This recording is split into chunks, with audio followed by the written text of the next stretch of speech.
Assalamu alaikum futbol sүйүүчүлөр. Бүгүн биз үчүн майрам. Анткени биз Катар курама командасын өзүбүздүн үйүбүздө Дөөлөн Өмүрзаков атындагы Спартак стадиондо Бишкекте тосуп алмакчыбыз. Оюн башталарына бир канча мүнөттөр бар. 2026-жылы Америка Кошмо Штатында боло турган дүйнө чемпионатына тандоо оюну. Анда эмесе оюн башталганча силерди курама команда менен тааныштыра кетейин. Биринчи болуп Кыргызстан курама командасы чабуулчу Жоэл Кожо жана Эрнис Батырканов, Гүлжигит Алыкулов, Фархат Мусабеков, Азим Азаров, Атай Жумашев, Сүйүнтбек Мамыралиев, Тамирлан Козбаев, Айзар Ахматов жана Кайрат Жыргалбек уулу жана бардыгыбызды сүйүндүрүп акыркы мээнеттери менен сүйүндүрүп кубандырып аткан Кыргызстан курама командасынын жылдызы десек да болот, Эржан Токотаев дарбазачы. Ошентип курама менен тааныштык. Анда эмесе оюн башталарына бир канча көз ирмем калды. Буйруса биздин команда курама Кыргызстан курама командасы жеңет деген чоң үмүттөбүз. Ошентип көптөн күткөн оюндагы башталууда Кыргызстан Катар тандоо матчы, тандоо оюн бул дүйнө чемпионатына 2026 Америка Кошмо Штатында боло турган дүйнө чемпионатына тандоо оюну. Бул оюн өтө маанилүү десек болот.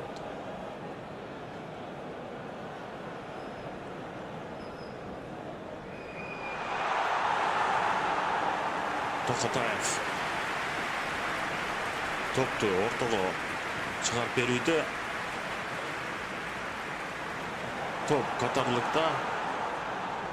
Мүгел топту көтөрүп берүүдө ишке ашкан жок бирок.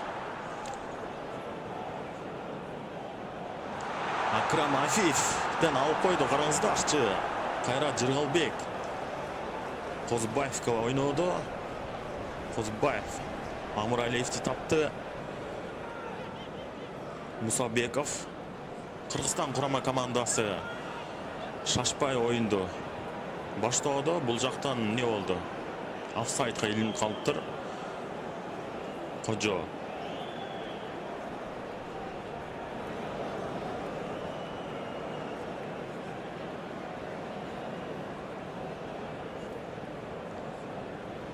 катарлыктар кайрадан оюнду баштоодо. Улантууда Салман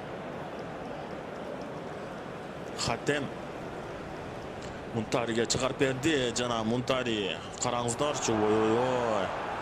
Кыргызстан курама командасы өтө даярдык күчтүү, өзүнө ишенимдүү түрдө топту алып коюшту. Жумашев кайрадан катарлыктар. Мунтари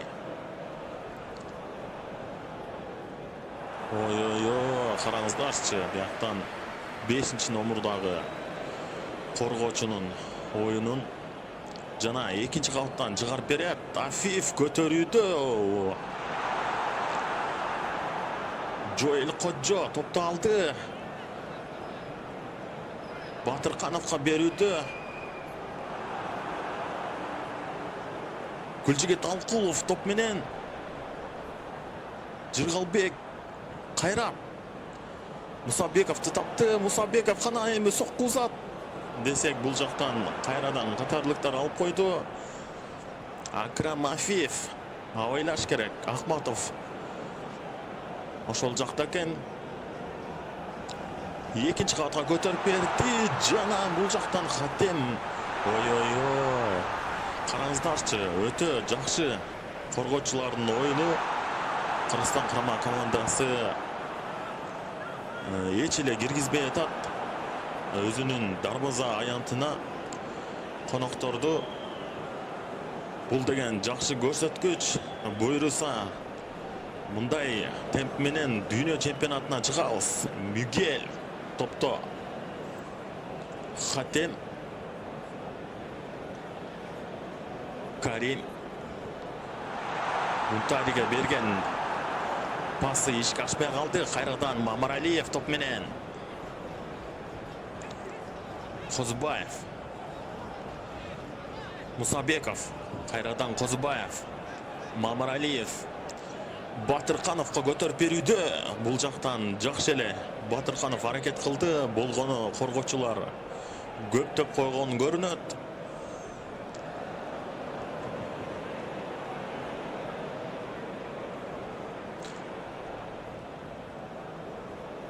Хатем. Монтари. Ой-ой-ой, Афифке чыгарып берди. Жана Афиф. Ой-ой-ой, Акрам Афиф. Өтө өкүнүчтүү. Бул жактан Токотаев болгон аракетин жумшады. Өкүнүчкө карай бир голду кой берип алдык.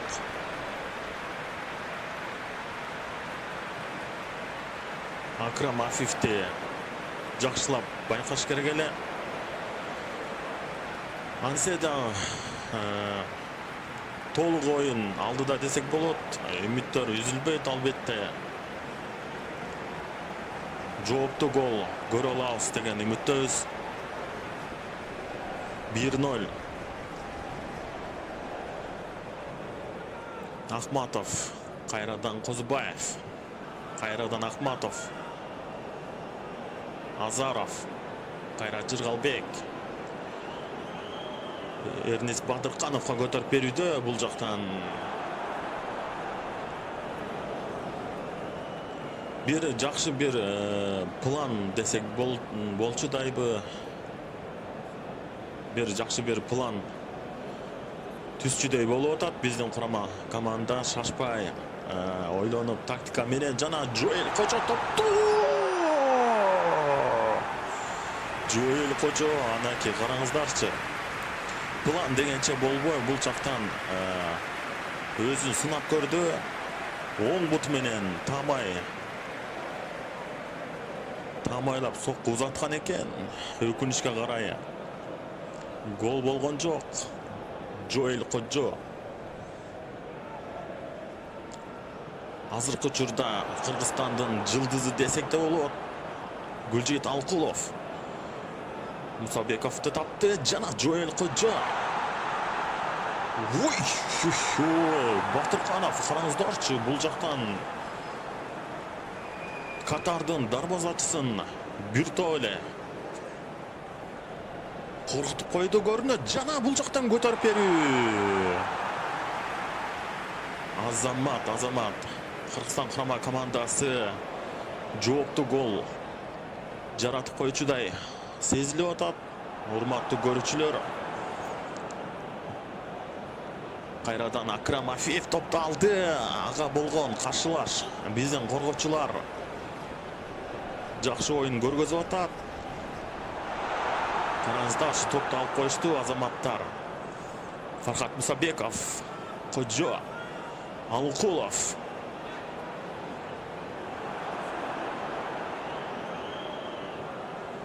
Акрам Афиф.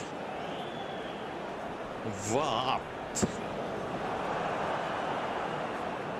Азим Азаров топту алып койду. Гөлжигит Алкулов.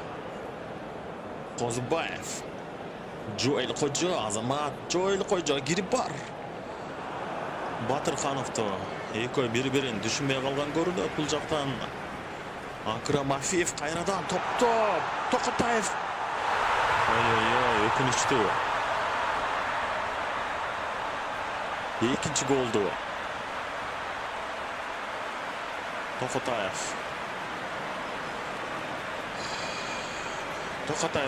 жеке десек жаңылышабыз. Бул жактан Кыргызстан курама командасы десек болчудай экинчи голду кой берип коюп атат.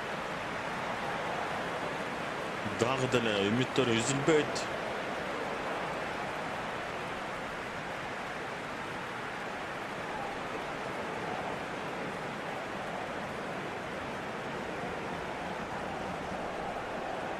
Кайрадан оюнду башталууда. Qozubаев. Mamraliyev. Qozubаев. Atay Jumashevga berdi. Azim Azarov. Gulchigit Alqulovga ko'tarib berdi. Бұл жақтан qayradan qatarlıklar. Muhammed Vaad. Tan alып қойды. Қараңыздаршы, Батырқанов. Ой-ой-ой, Азим Азаров жана көтөрүп береби. Бұл жақтан Азим Азаров аракет кылды. Акрам Афиев Мунтариге берді. Мигель. Педро Мигель. Хатемди тапты. Қайрадан Педро. Ой-ой-ой, топты жоғалтышты катарлықтар жана Жоэл Кожо.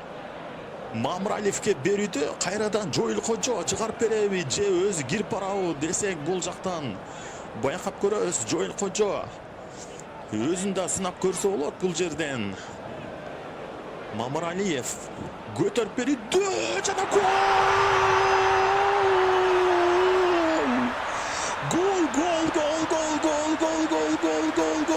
Эрнис Батырханов. Эрнис Батырханов, караңыздарчы.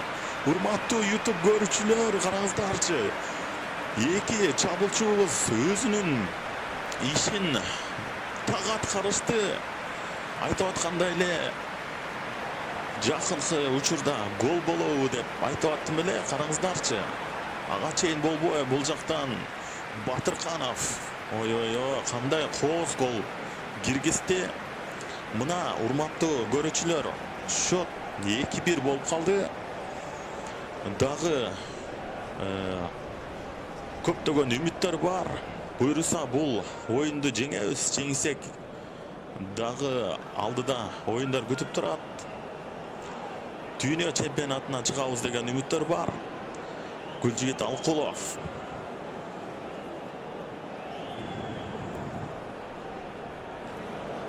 Есеп 2-1.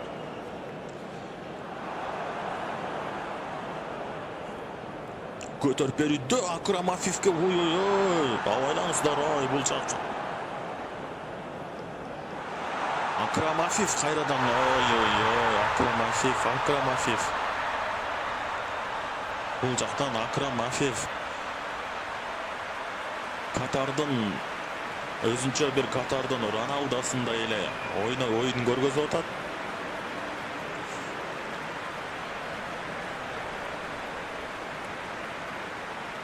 Есеп 3-1.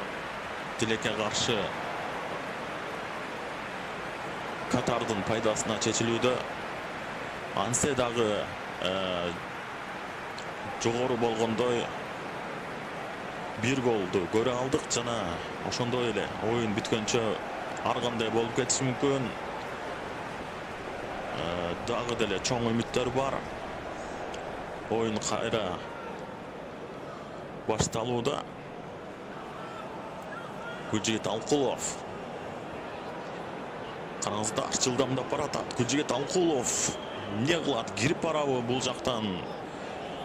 Көтөрүп берүүдү. Мамралиев жакшы эле көтөрүп берди.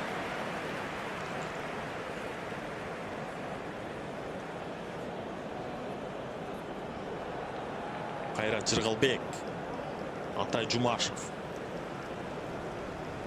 Ой-ой-ой, Батыркановду тапты жана Гүлжигит Алкулов. Хожо.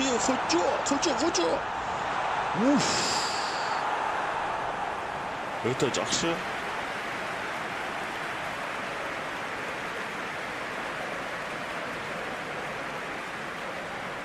Кожон чыгарып берген пасы 21 номурдагы футболчу жакшы эле таамай сокку узатканга аракет кылды.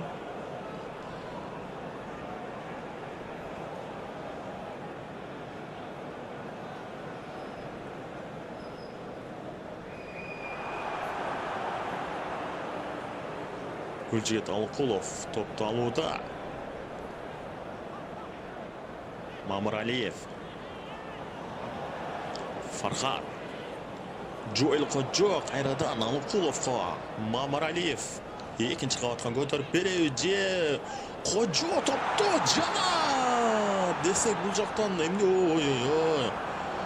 Бул жактан катарлыктар өтө кооптуу оюн көргөзүүдө, балким. Токотаев өтө жакшы.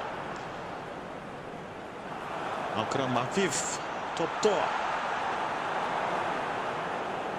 Жоэл Кожо.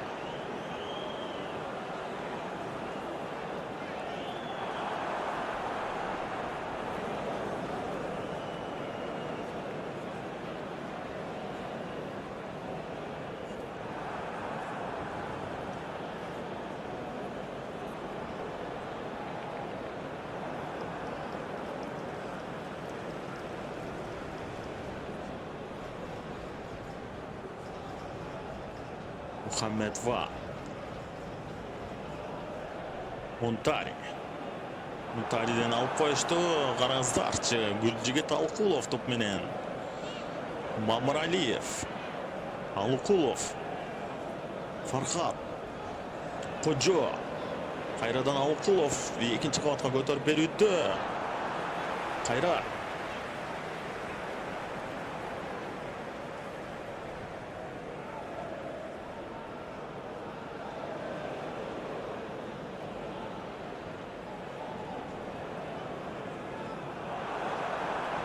Гүлжигит Алкулов.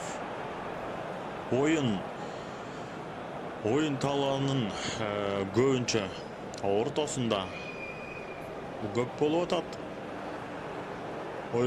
Батырканов топту алды. Эрнис. Кайрадан катарлыктар. Акрам Афиф. Топту алып койду Азаров. Тамирлан Козбаев.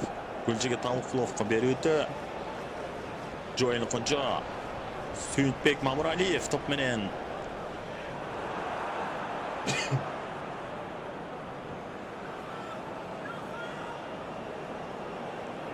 Карим Боотаев. Монтари.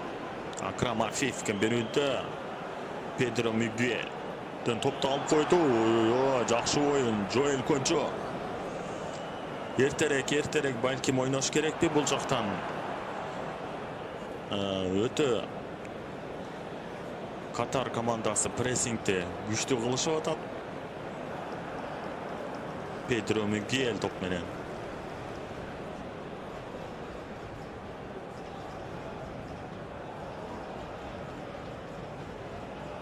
Юсуф Умар. Тарик Салам Монтариге көтөрүп берүүдө. Бул жактан Кыргызстан курама командасы топ менен. Айзар Ахматов. Кайрат Жыргалбек. Атай Жумашев. Жумашев эмне кылат экен, кирип барабы же экинчи кабатка көтөрүп бергиси келип атса керек бул жактан.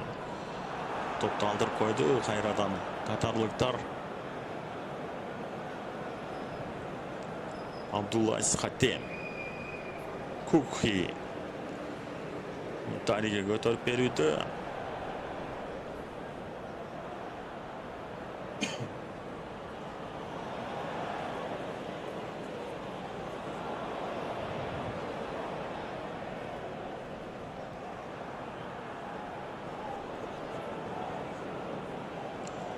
Токотаевдин азыркы бул чабуулдан кийин айталы десек айта берели.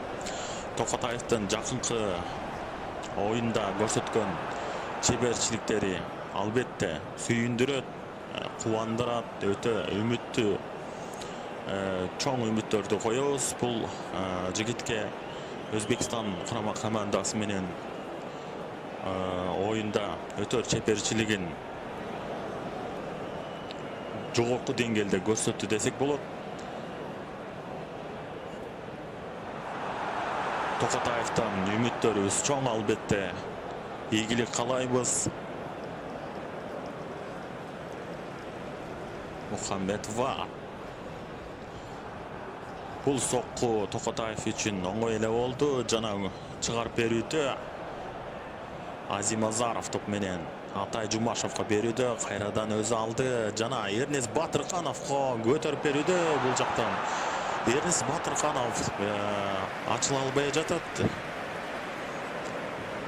Бул жактан экинчи кабат Гүлжигет Алкулов көтөрүп берүүдө. Жана Сүйүнтбек Мамыралиев топ менен Азимазаров сокку узатты.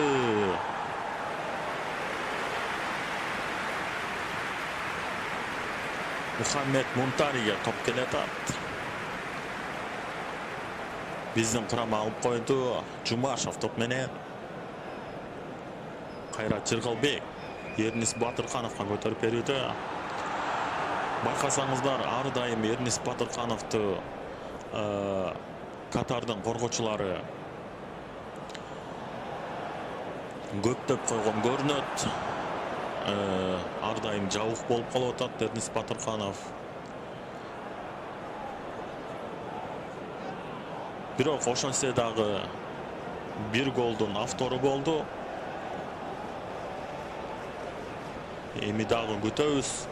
Мухаммед Вар топ менен Хатемге берүүдө. Жана Хатемден алып коюшту. Азамат, Кыргызстан курама командасы. Гүлжигет Алкулов, Жоэл Коджо,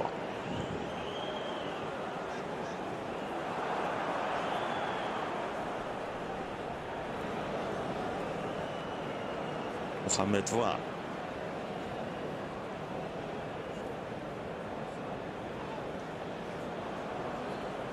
бул жактан кагыз айып кагазын көргөзүүдө.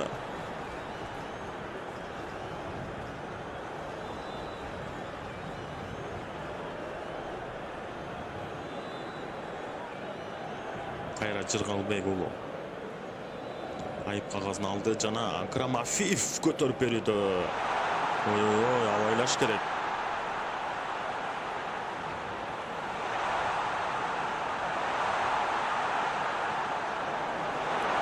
Азамат жакшы чыгып кетишти бул жактан. Жоэл Коджо.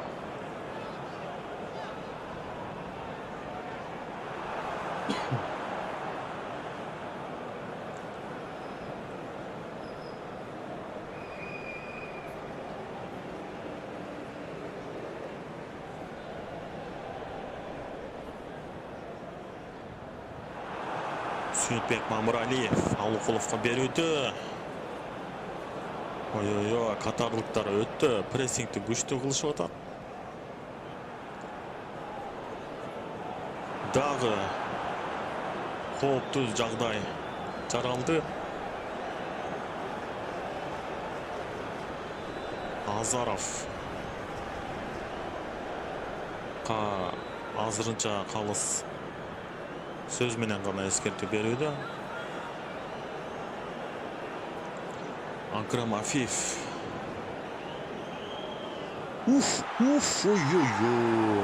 Акрам Афиев жогоруда айткандай Катардын өзүнчө бир Роналдосундай эле болууда. Жоэл Коджо, Гүлжигет Алкулов, кайрадан Коджо, Алкулов, Коджо, Батырканов, жана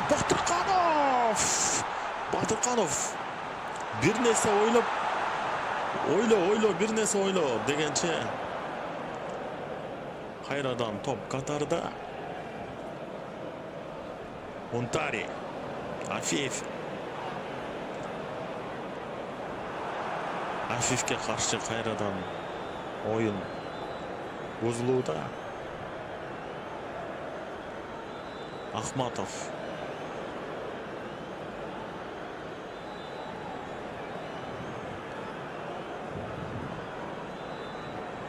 Афиевке карай бир аз кооптуу оюн көргөзүптүр.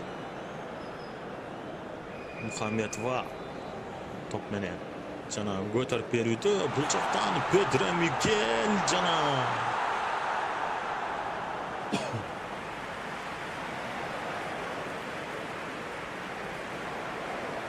бурчтан чыгарып берүү. орун алса керек.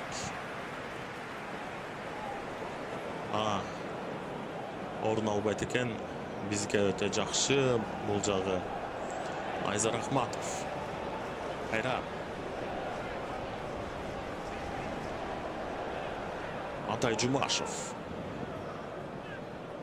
Жумашев эмне кылат экен бул жактан? Батыркановго берүүдө. Батырканов эртерээк ойлонбой дегенче болбой бул жактан алып коюшту.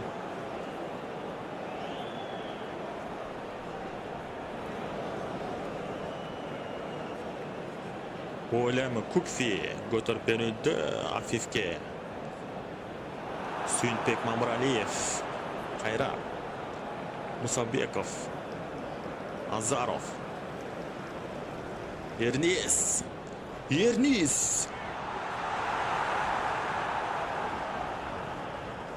Унтари. Кайра.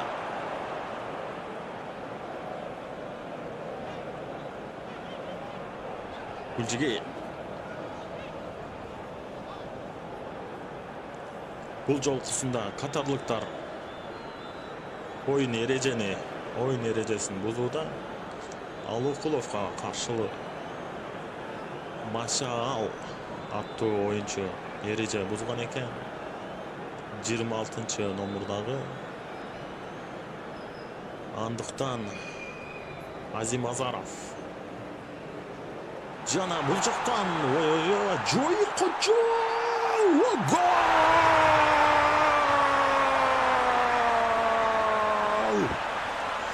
Мына сага эсеп өзгөрдү. Кайрадан эле баягы 2 жылдыз Жоэл Кожо менен Батырканов караңыздарчы. Жоэл Кожо биринчи соку узатты.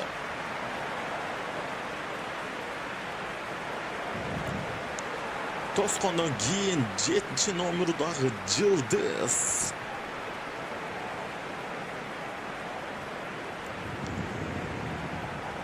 өзүнүн ишин так аткарды десек болот.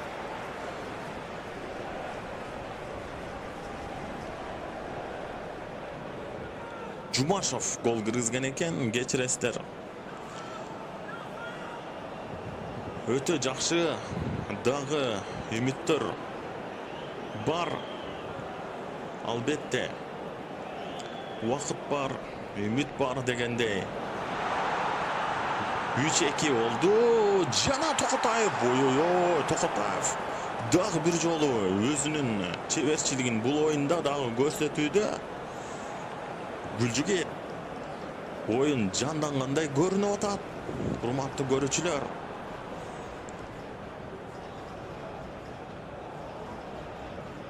Кыргызстан курама командасы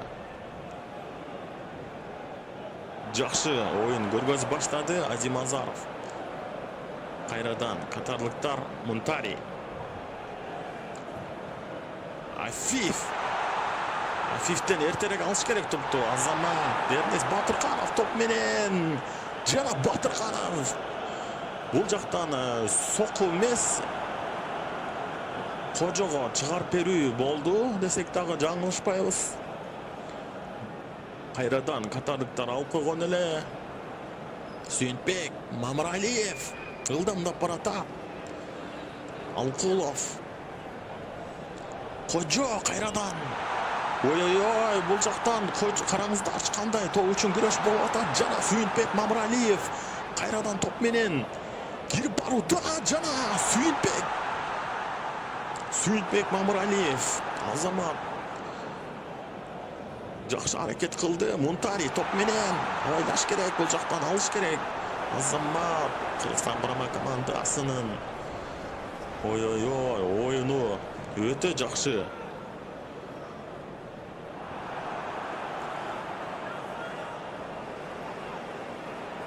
Мусабеков. Кайра. Атай Жумашев.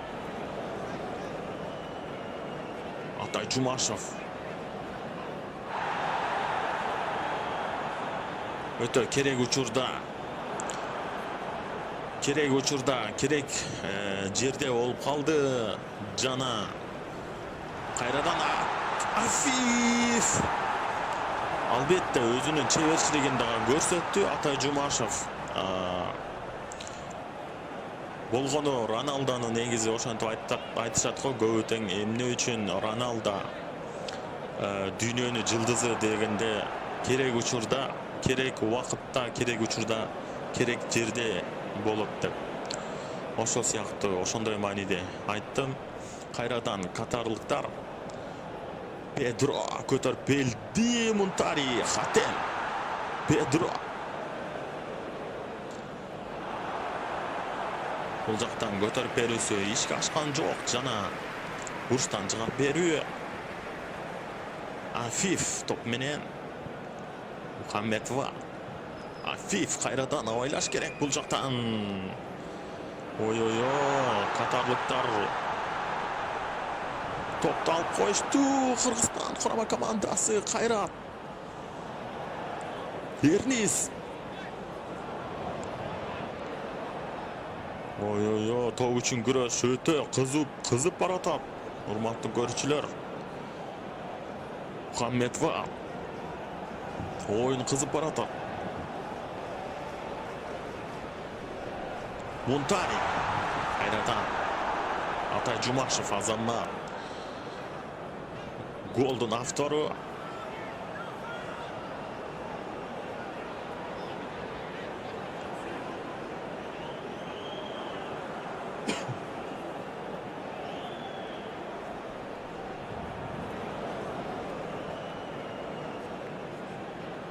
Бул оюнду сөзсүз түрдө жеңишибиз керек. Жеңсек дагы көптөгөн жакшы бир ийгиликтер бизди күтүп турат. Жана Батырканов.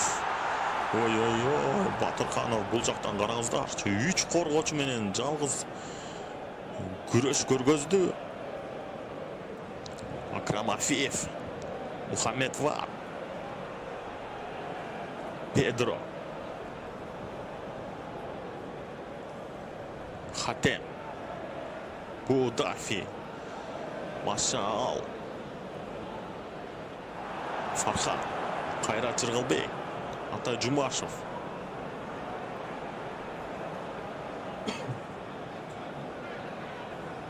Жоэл Кожо.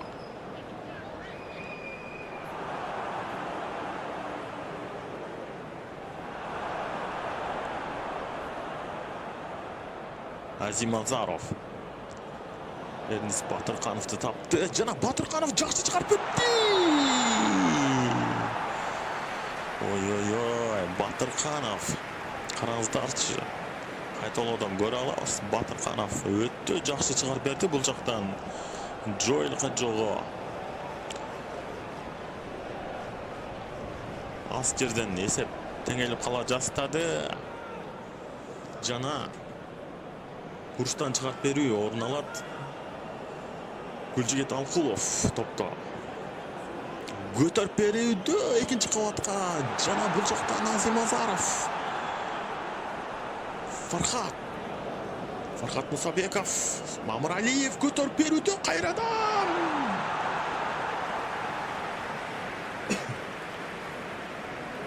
Мухаммедова.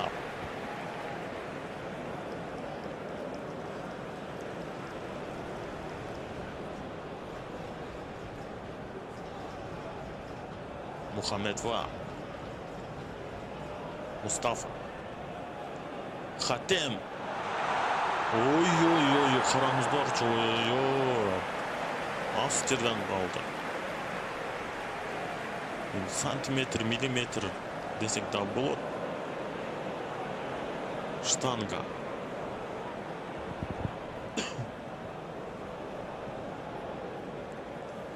Ержан Токотаев. Oyundu улантууда. Кайрат Жыргалбек.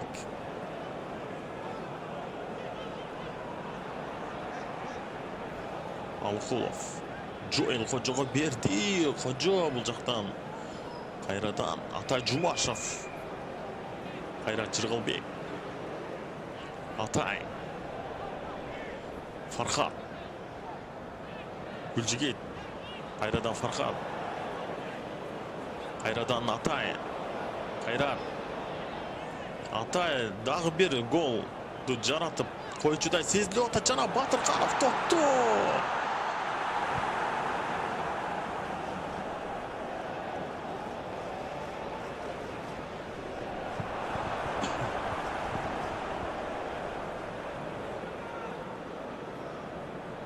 Сүйінтбек Мамыралиев. Батырқановқа көтеріп беруді жана Кайрадан қатарлықтар.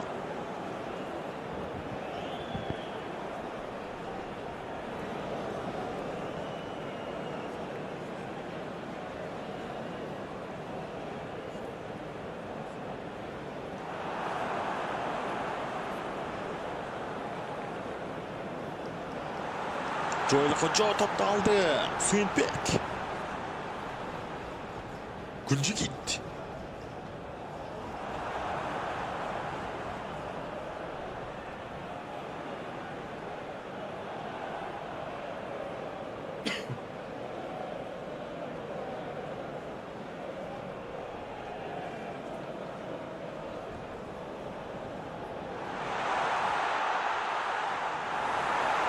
Toqatayev, Azzamat, Ercan Toqatayev. Kırgızstan'ın yıldızı oldu.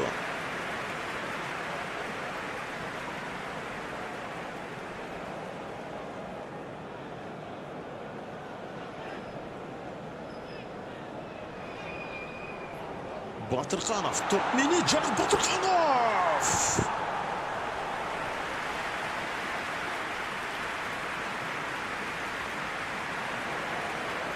Батырқанов дағы бері өзін сұрап көрді.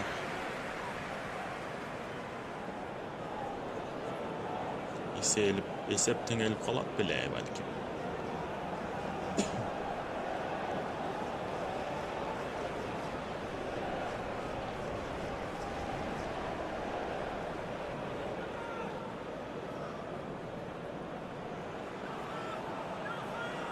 Toqatayev ordunda.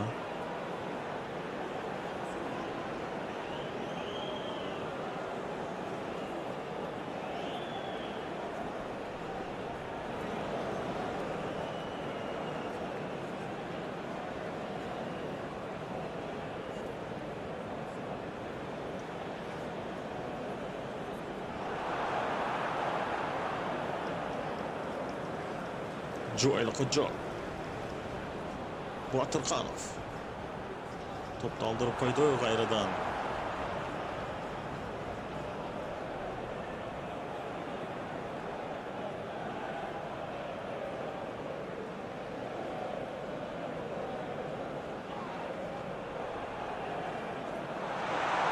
Oy. Бұл жақтан қараңыздаршы.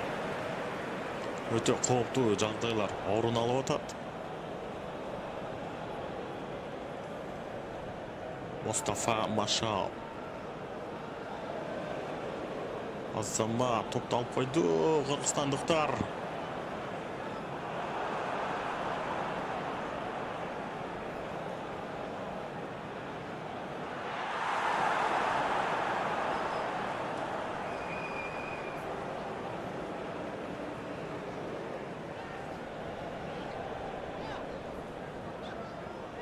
Батырқановқа көтеріп берішуді.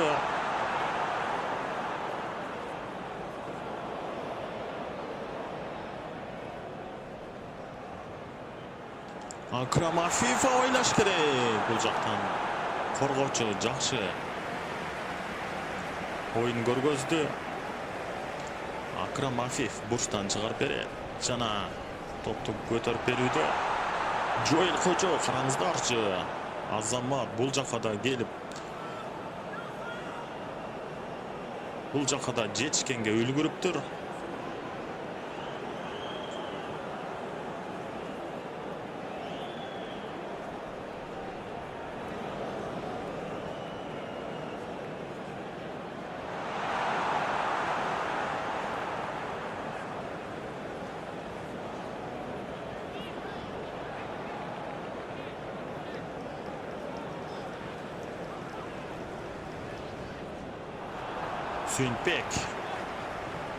Сүйінбек көтөрүп береу, бул жактан жана көтөрүп берүүдө.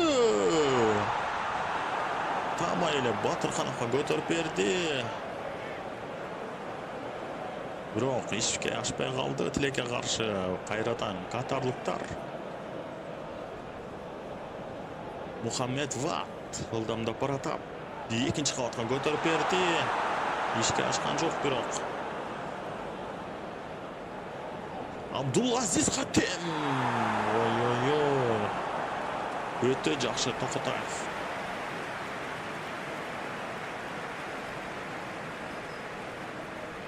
Караңыздарчы. Өтө катуу соккуну дагы бир ирет тозуп үлгүрдү Токотаев. Чеберчилигин көрсөттү. Акрам Афиф буштан чыгарып берет. Чыгарып берүүдө жана кыргызстандыктар топту алып койду. Бул жактан Эрнис Батырканов, Жумашев, Кайрат.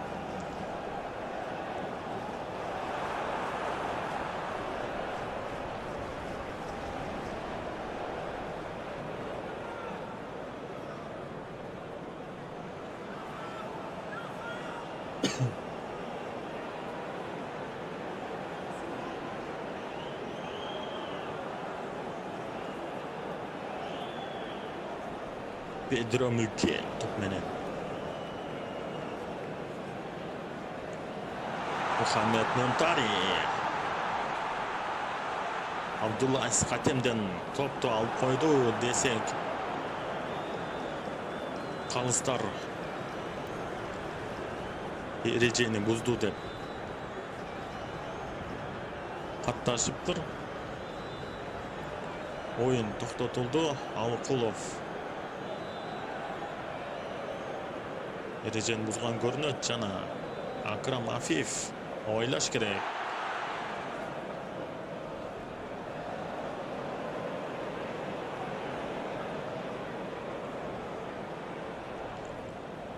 Joel Konco,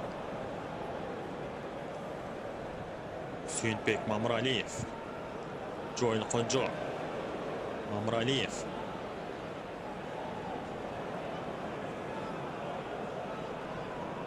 Эрнис Батырканов Joel Konco'nu taptı. Kayradan Konco менен бул жактан Алкулов бу экөө бири-бирин түшүнбөй калган көрүнөт.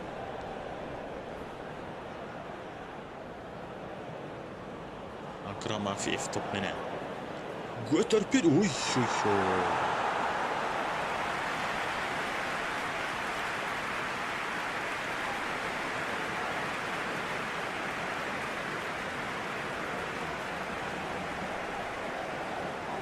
9 номердагы футболчу өзүн сынап көрдү.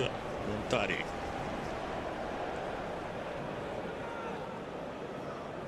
Эржан топту улантып баштады. Кайрат.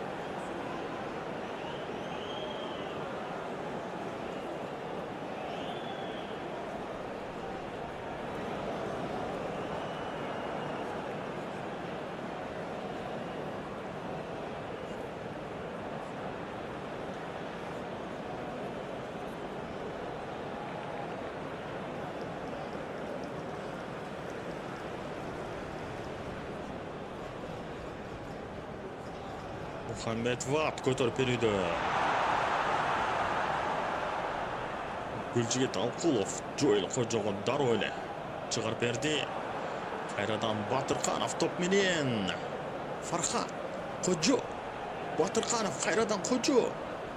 Гүлжигит Мамралиев топ менен.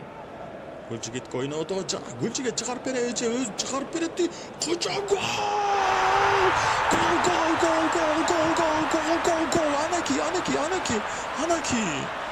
Joel Konco. Oy. Joel Konco. Биздин Кожожаш деп коелу. Эсепти теңеди. Көптөн күткөн гол болду. Урматтуу көрүүчүлөр, караңыздарчы. Алкулов бул жактан өтө жакшы ишти көргөздү жана Joel Konco караңыздарчы. Кайталоодон Кандай чеберчилик менен сол менен алып туруп, оң менен алып туруп, сол менен сокку uzatып голду жаратты Джоэл Кожо. Дүйнө чемпионатындагы тандоо оюнунда өзүн жакшы көргөзүүдө эсепти теңеп койду. 3-3. Уламдан улам үмүттөр артырып баратат. Акрам Афиф соккулары тамай болбой баштады.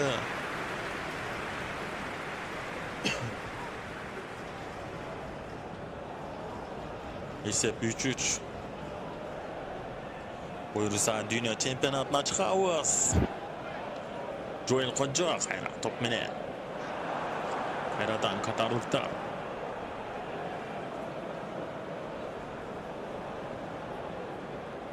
Мустафа Мухаммед. Мустафа Мухаммед.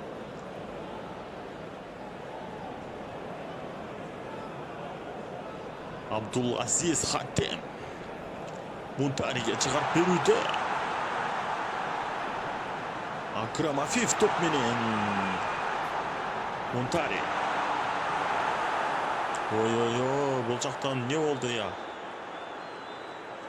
Калыстар кайсы жакты көрсөтүп атат? Өтө кооптуу жагдай жаралууда, урматтуу көрүүчүлөр, кайрадан кайталоодон көрөбүз. Ой, пенальтиби? Өкүнүчкө карай пенальти экен. Жана Токотаев менен Абдул Азиз Хатем. Азамат!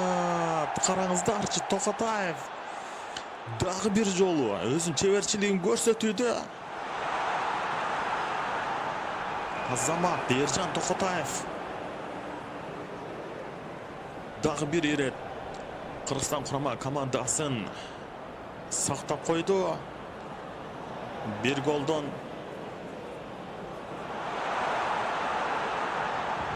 Алкулов, Амралиев,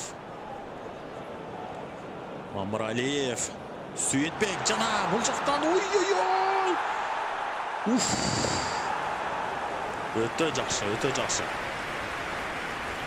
Мамралиев Атайга дароо эле чыгарып берген экен. Жана Батырканов сокку жаза үлгүрүптүр. 41-мүнөт.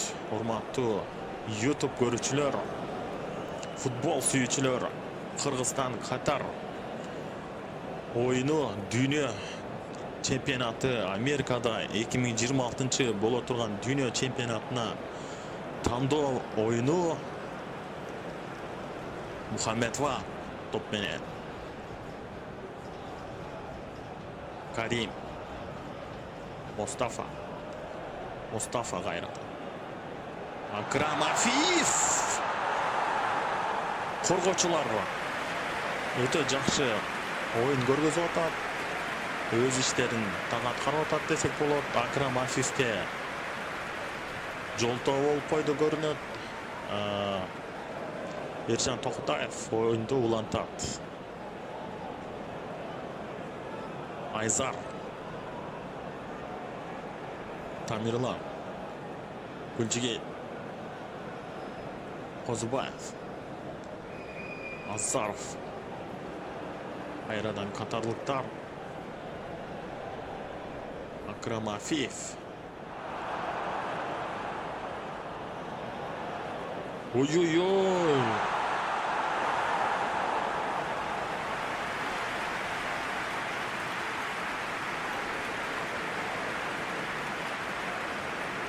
Бул жактан кооптуу абалды жаратып коюшту катарлыктар.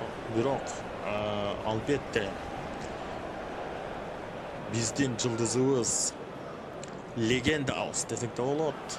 Токотаев албетте өз ордунда баарын байкап отурат.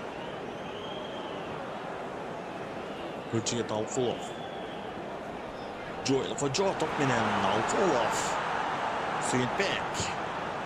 Suyinbek көтөрүп берүүдө Мамуралиев. Suyinbek. Дароо эле Батырхановго жакшы пас чыгарып берген эле. Бирок катарлыктар жолто болуп коюшту. Кайрадан катарлыктар көтөрүп берди. Бул жактан топту алып койдук. Атай Жумашев. Bir golдун автору Gülçiget Alkulov. Joel Kojого берүүдө. Атай Кожо. Жакшы оюн болуп атат. Кыргызстан курама командасы бул оюнга жакшы даярдык көргөн экен. Атай Жумашев.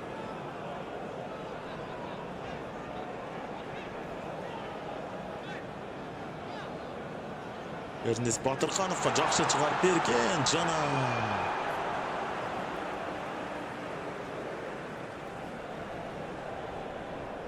Фархат. Атай Фархат кайрадан.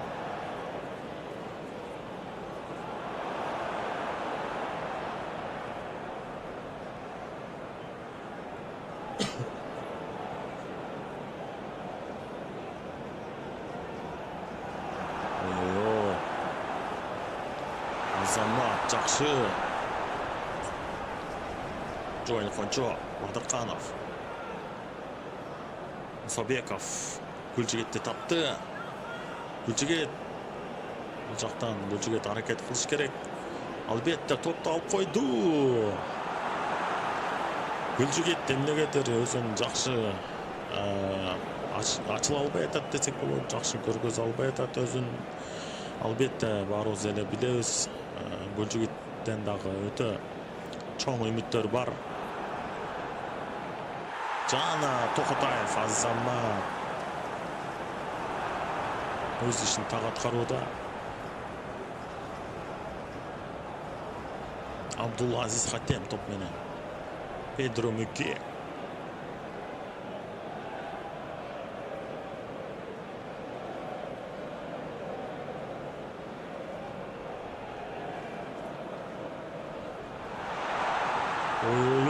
Коргоочулар караңыздарчы, Кыргызстан курама командасынын коргоочулары жата калып коргонуп атат десек да болот. Өтө жакшы даярдык. Алып койду Козубаев. Кайрадан бул жактан калыстар оюнду бузду деп, эрежени бузду деп көргөзүп атат. Козубаевди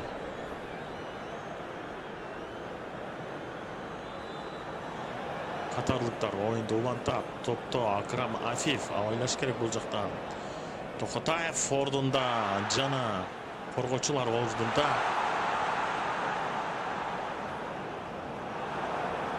Эрнест Батырханов Кожого ойноп атат. Кожо менен Suyinbek Мамуралиев. Тамирлан Козубаев. Азим Азаров өтө жакшы оюн көргөзүп атат. Урматтуу көрүүчүлөр, Gülçiget Alkulov. Кана Gülçiget бир чеберчилигин көрсөтчү. Gülçiget көтөрүп берүүдө. Жакшы эле Кожонун көзүнө чыгарып берген экен. Тилеге каршы ишке ашпай калды. Бул жолкусу дагы убакыттар бар. Балким Gülçiget Alkulov дагы бир голдун автору болуп калар. Акрам Афиф. Ой-ой-ой. Өкүнүчтүү жагдай. Акрам Афиф.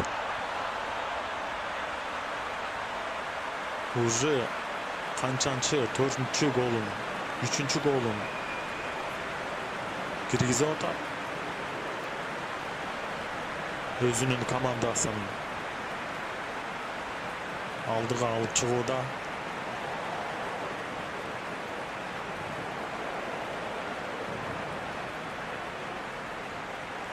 Эмне дейбиз, урматтуу көрүүчүлөр, дагы убакыт бар. Биринчи бөлүк аяктап аткан менен экинчи бөлүк дагы толук экинчи бөлүк бар. Оюндон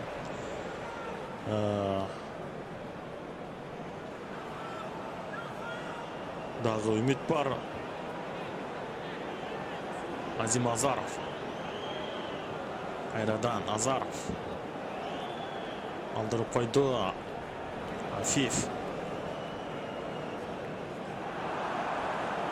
Атай Жумашев. Эрнис Батырхановду тапты. Жана Батырханов.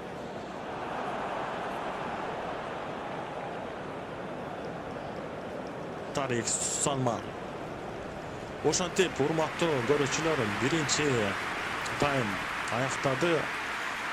Эсеп 4-3 катарлыктарга пайда болуп чечилүүдө. Андан эсе алууга кеттик.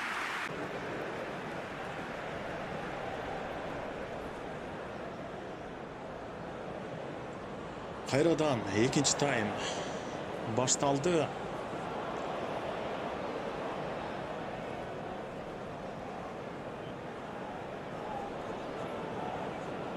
Тыныгууда балким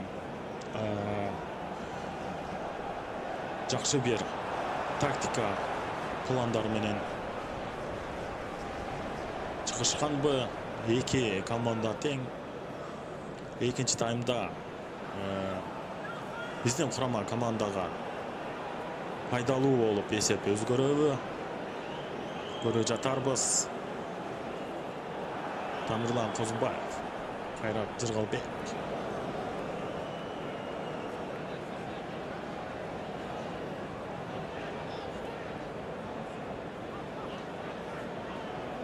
Батырхановго топ келүүдө. Бул жактан катарлыктар алып коюшту. Педро Мигель. Болем Кукфи. Педро Мигель. Мустафа. Кукфи. Кайрадан Мигель. Унтариге чыгарып берүүдө. Сүйүнтбек Мамыралиев топты алып койду. Гүлжигит Алкулов. Козубаев. Кайрадан Козубаев.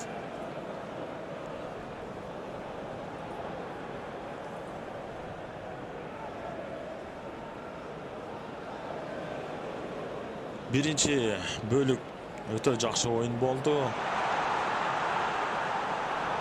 Жакшы оюн көрө алдык десек де болот. Бул жактан эреже бузган көрүнөт. Айып кагаз көргөзгөн жок. Болгону сөз менен гана чектелүүдө. Эскертүү Акрам Афифке карай. Оюн бузду деп оюн токтолгон экен. Кооптуу жагдай. Абайлаш керек. Акрам Афиф топту жана Тоготаев тозуп үлгүрдү. Эржан Азамат. Сүйүнтбек.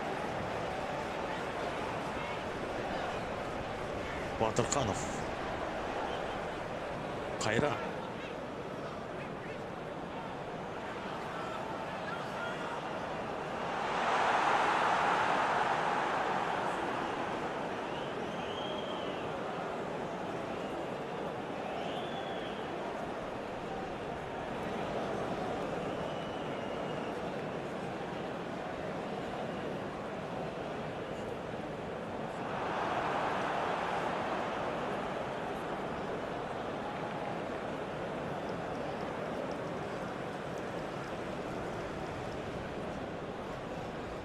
Батырхановго топ келаткан.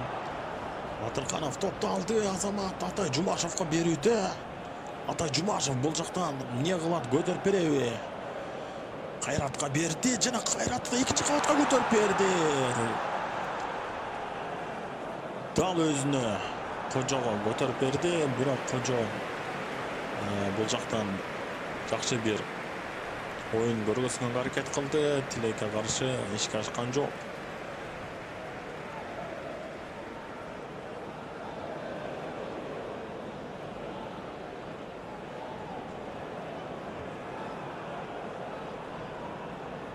Азим Азаров. Эрдинс Батырканов топ менен караңыздарчы Жоэл Кожого жакшы десек. Жоэл Кожого жакшы чыгарып берген. Кайтолодон караңыздарчы. Кожого жакшы чыгарып берген жана Кожо тамай эле сокку узаткан экен болгону. Өзүңүздөр көргөндө бурчтан чыгарып берүү орун алды. Алкулов топ менен. Мамыралиев кайрадан. Кожо Батырканов. Ой, Атай Жумашев. Кайрат жакшы. Өтө жакшы оюн көргөзүүдө. Кайрадан бурчтан чыгарып берүү орун алат Гүлжигит Алкулов. Кайрат менен ойноп атат жана Кайрат.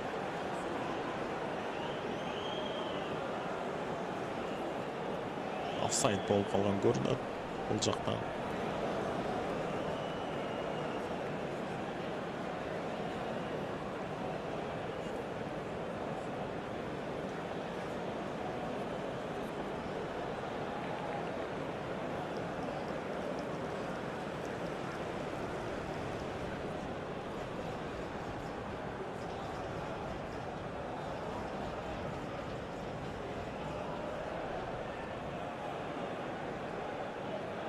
Мунтари топ менен. Мунтариден жакшы эле топту алганга аракет кылышты, бирок Азим Азаров эрежени бузду деп оюн токтотулуптур. Тилекке каршы азыр кооптуу жагдай орун алат.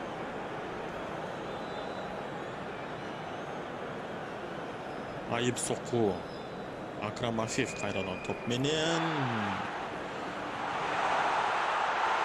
Ержан Токотаев караңыздарчы. Чабалекейде эле учат го чиркин. Өтө кооптуу соккудан Кыргызстан курама командасын куткарып калды. Тамай жана кооптуу соккудан десек те жаңылбайбыз.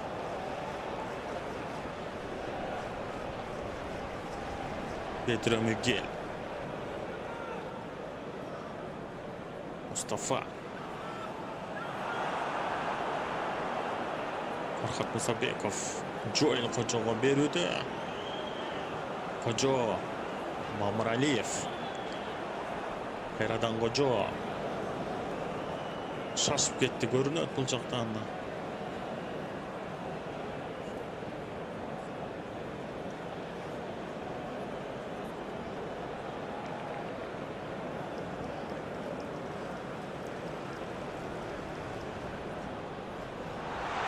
Акрам Афиф. Азамат Мусабеков алып койду, караңыздарчы.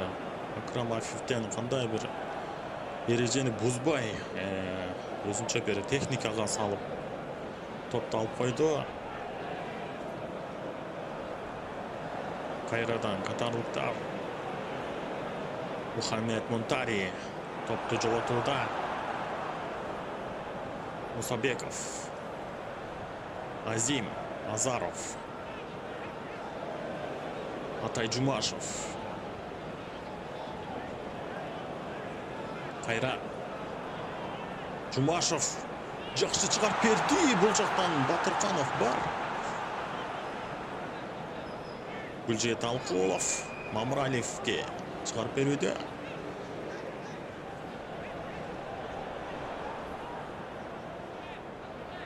Гүлжигит Мамыралиев.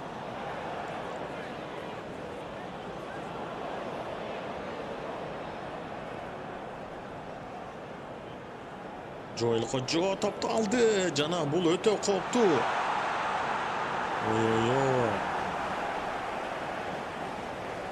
Кайрат. Кайрадан Кайрат. Азим Азаров.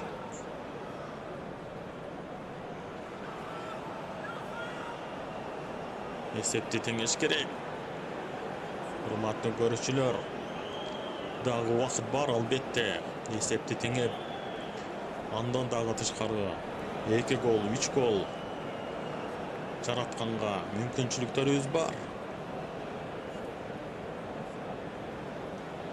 Тарик Салман.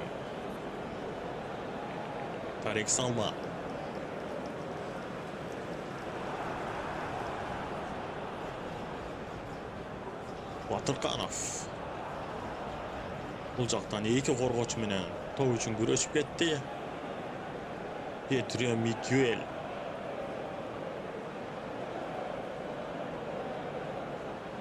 Мамыралиев топту алып койду.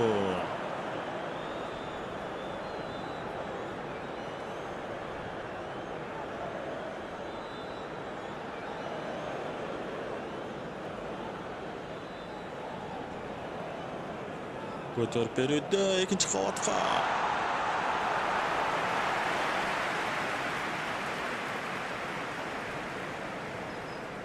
Батырканов. Атай.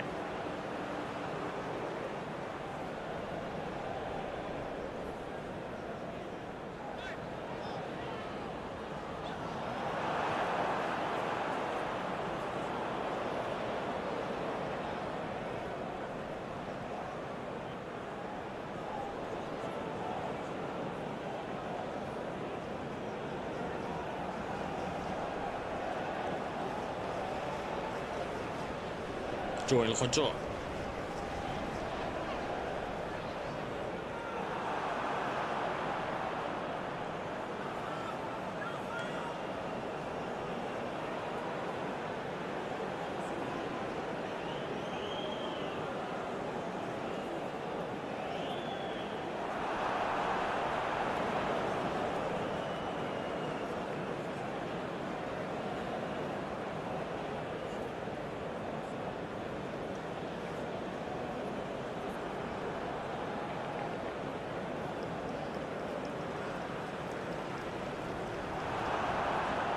Азимазаров Азамат бул жактан топту алып койду. Мамыралиевке берди. Мамыралиев бул жактан шашпай ойлонууда, кандай кылсак деп план түзүүдө. Батырканов. Кайрат. Батырканов. Эрнис экинчи кабатка көтөрүп берди. Жана Атай Жумашев бар эле бул жакта. Дагы бир ирет өзүн сынап көрдү Атай Жумашев. Баш менен сокку узатканга үлгүрдү. Бирок таамай болбой калды Тилекке каршы.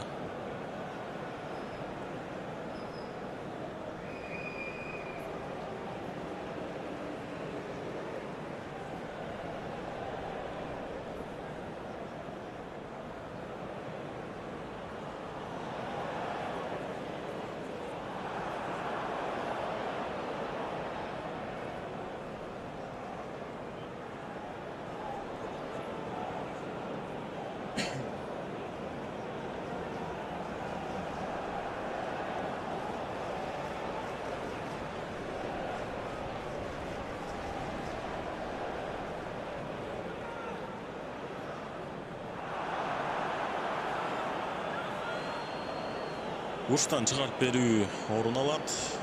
Катарлыктар топ менен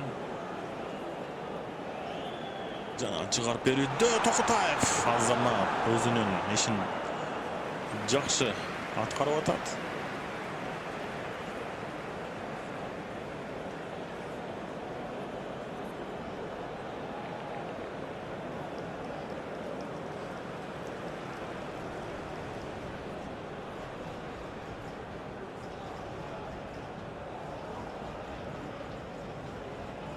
Сүйүнбек Азамат жакшы алып койду топту.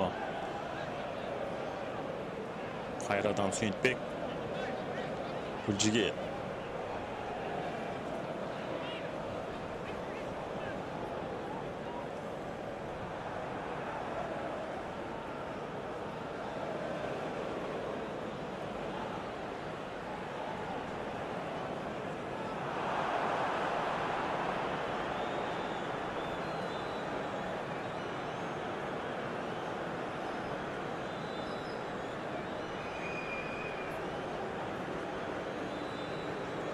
Бул жактан калыстар улам эле оюнду токтотуп аткандай көрүнүп атат.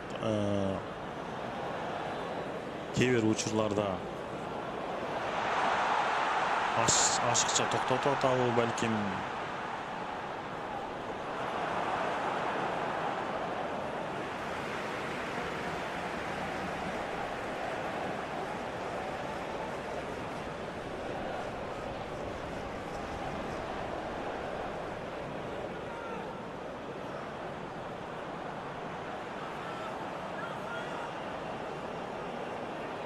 Батырханов көтөрүп берүүдө.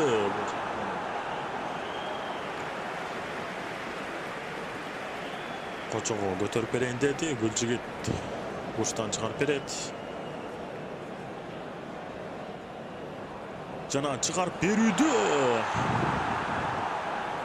Мусабеков топко жетип барды. Фархат кайрадан экинчи кабатка көтөрүп берди.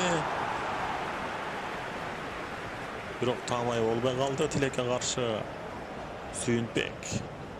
Гүлжигит.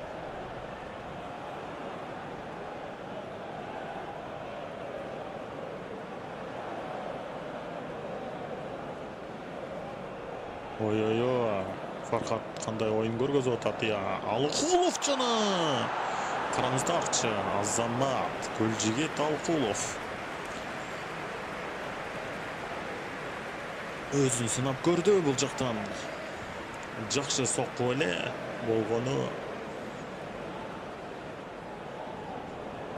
Рикошет болуп калыптыр. Кайрадан бурчтан чыгарып берүү орун алат. Гүлжигит Алыкулов топто. Алыкулов көтөрүп берүүдө жана бул жактан катарлыктар кайрадан топты алып коюшту.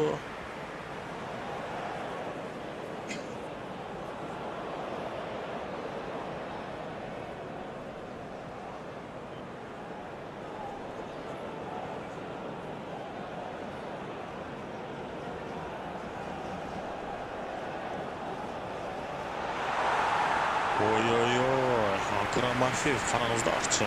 Кандай гана бул жактан чеберчилигин көрсөтүп атат. Кайталоодон көрөбүз.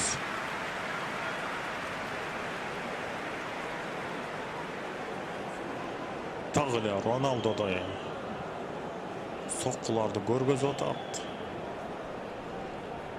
Тилекке каршы дебейбиз. Сүйүнүчкө карай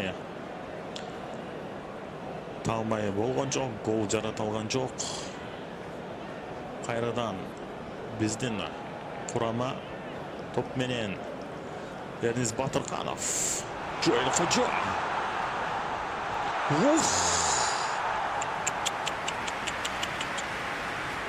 Ой-ой-ой, караңыздарчы бул жактан Кайрат чыгарып берген экен жана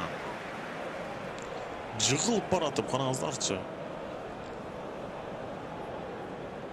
Сокку узатканга үлгүргөн экен, өтө жакшы көрсөткүч. 84% топ менен оюн көргөзүп атыптыр. Биздин курама команда жана катарлыктар 88% топко ээлик кылышып аткан экен. Статистика боюнча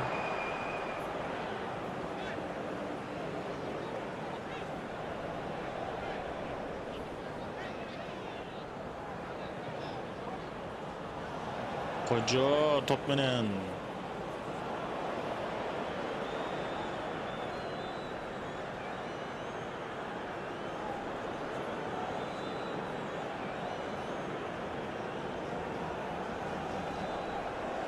Гүлжигит Алыкулов. Жана гол! Ой-ой-ой, эмне деген шумдук я, эмне деген шумдук. Гүлжигит, жигиттин гүлү. Алыкулов, ой-ой. Караңыздарчы кайталоодон кандай коос гол, кандай коос. Штрафнойдон голду жаратып атат. Гүлжигит Алыкулов Мунассага өзүн көргөздү жана эсепти теңеди. Жогоруда айткандай эле Гүлжигит Алкулов негизи эле жакшы, өтө техникасы, чеберчилиги жогорку деңгээлдеги оюнчу болгону жакшы ачыла албай атат деп жогоруда айтып кеттик элек. Биринчи бөлүктө оюндун мына ачылганы ушул.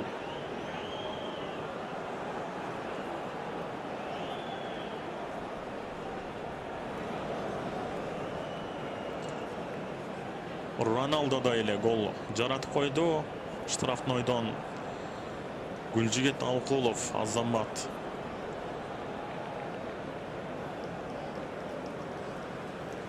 Үмүттөр чоң өтө бул жигиттен. Эсеп 4-4.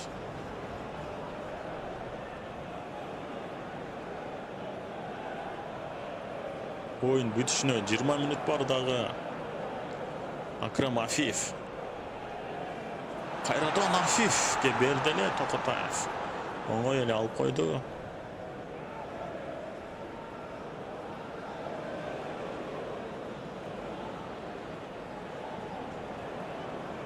Азамат Гүлжигит Алкулов өзүнүн чеберчилигин көрсөттү. Атай Жумашев топ менен күрөшүүдө бул жактан.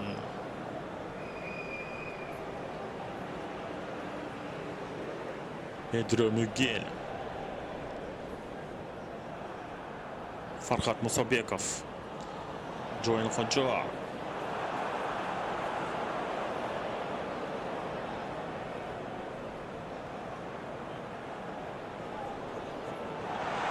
Afif. Tokutayev. Öz ornunda çeberçiliğini görsetiyor da.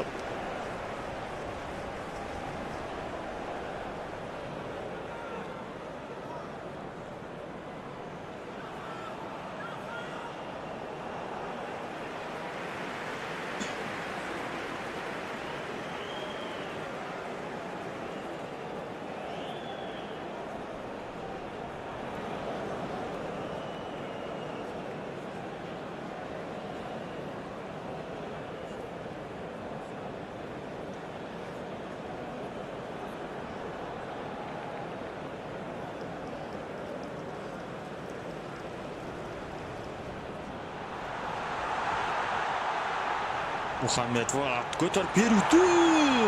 Жана Токотаев. Темирдей болгон Токотаев эч кандай голду топту өткөзгөн жок. Дарбазасына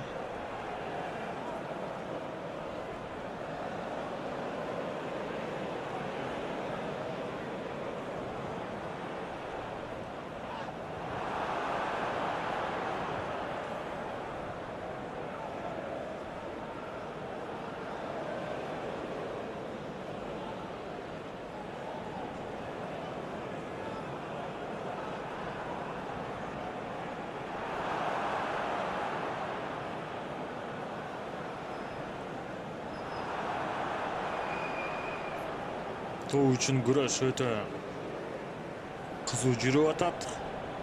Оюндун экинчи бөлүгүндө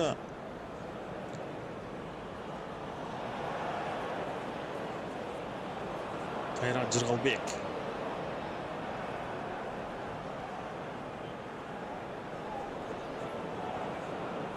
Гүлжигит Алкулов. Мусабеков.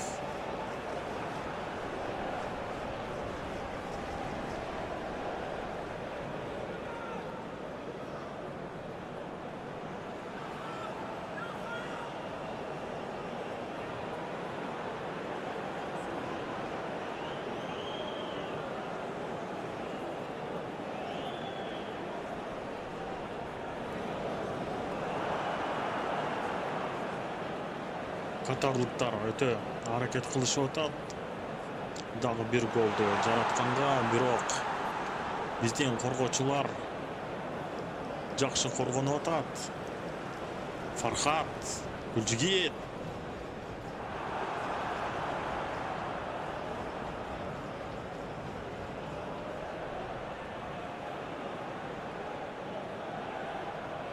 Мунтариден топты талашып атат Мамыралиев.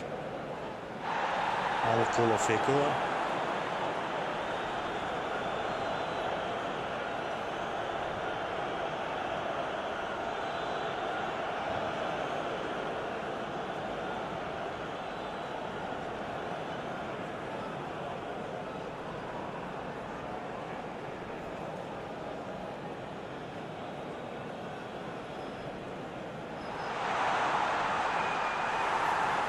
Окотаев ордунда.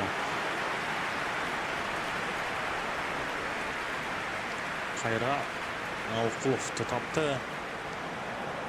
Жоэл Кожо топ менен жана Батыркановго бул жактан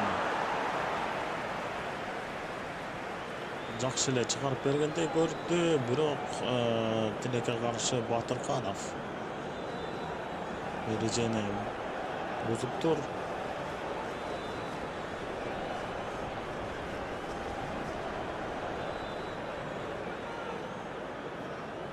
Батыркановдон дагы өтө чоң үмүттөр бар.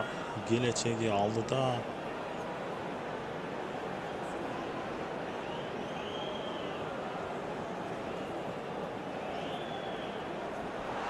Жана Мунтари бул жактан соккузат атат. Алыкулов Азамат караңыздар чыккандай топту алып койду. Жана Кожого берди. Батырканов 3 коргоочу менен күрөшүп топту алдырып койду. Мунтари. Жакшы. Оюн кызуу жүрүүдө. Абдулазиз Хаттем топ менен. Акрам Афиф. Эртерээк Афифтен топту алыш керек. Анткени дегичи болбой Кожо топту жана Кожо өзү күрөшүп атат. Жалгыз бул жактан эки коргоочу менен күрөшүп калыстар айып кагазын көргөзүп атат. Катардын 16 номурундагы футболчуга анткени Кожону карай кооптуу ойноп тур. Эрежени бузган экен. Жана Гүлжигет Алыкулов жанагы пост голду кайталайбы десек бул жолкусун пас берди. Жана топто Батырканов. Батырканов. Алыкулов балким өзүн сынап көрсө деле болмок экен. Балким экинчи гол шедеврди көрүп калат белек.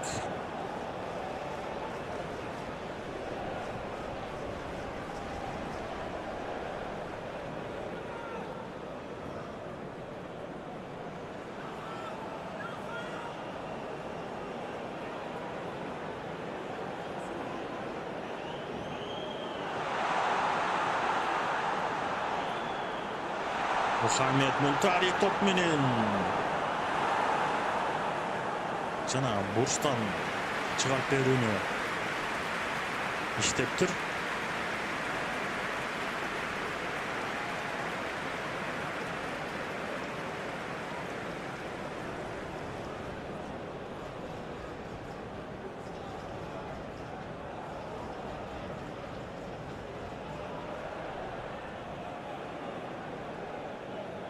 Афиф. Карим. Хаттем топ менен өзүн сынап көрдү. Бул дагы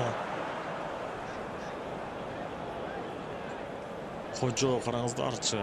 Коргоочу аянтына дагы келип үлгүрүп атат. Коргоочуларга да жардам берген, үлгүрүп атат. Бардыгына жетишип атат. Азамат Сүйүнтбек Мамыралиев, Гүлжигет Алыкулов.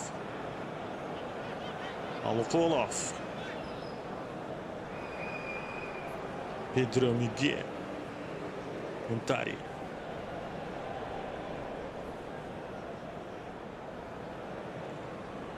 Абдулазиз Хаттем. Педро Мигельге топ келди. Жана Мигель көтөрүп берүүдө. Коргоочулар бул жактан өтө жакшы коргонуп атат. Биздин курама команданын коргоочулары. Сүйінбек Мамыралиев. Шығарып беруді Батырқановқа.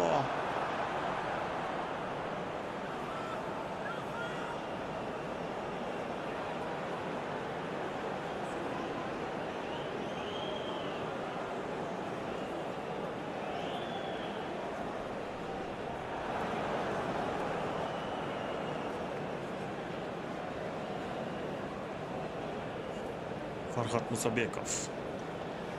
Эрнис Батырқановқа шығарып беруді тамай болған жоқ. Акрам Афиев. Мунтари.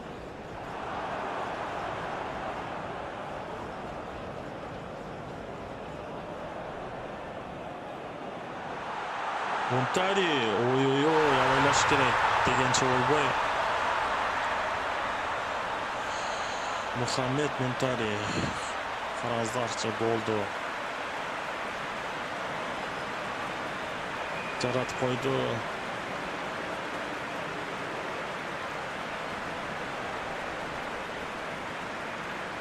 Өкінішке қарай десек болады.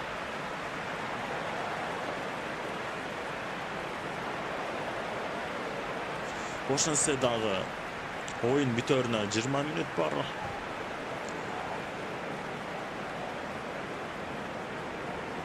Балким эрте сүйүнүп атабы. Мунтари. Анткени эсеп биздин пайдага толук өзгөрүшү мүмкүн.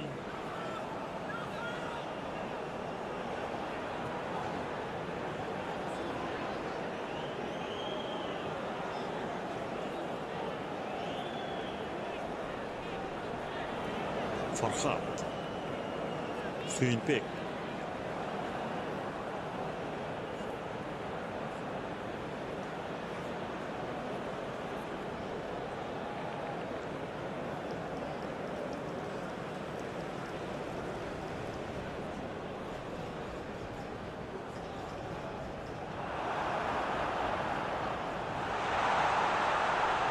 Ой-ой-ой, Азим Ахматов.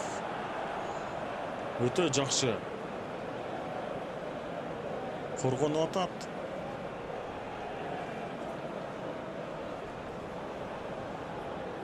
Атай Жумашев. Топ үчүн күрөшүүдө.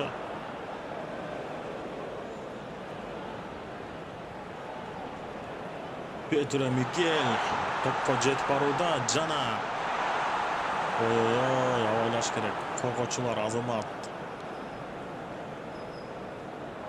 Жакшы. Иш көргөзүшүп атат. Сүйінбек. Атай.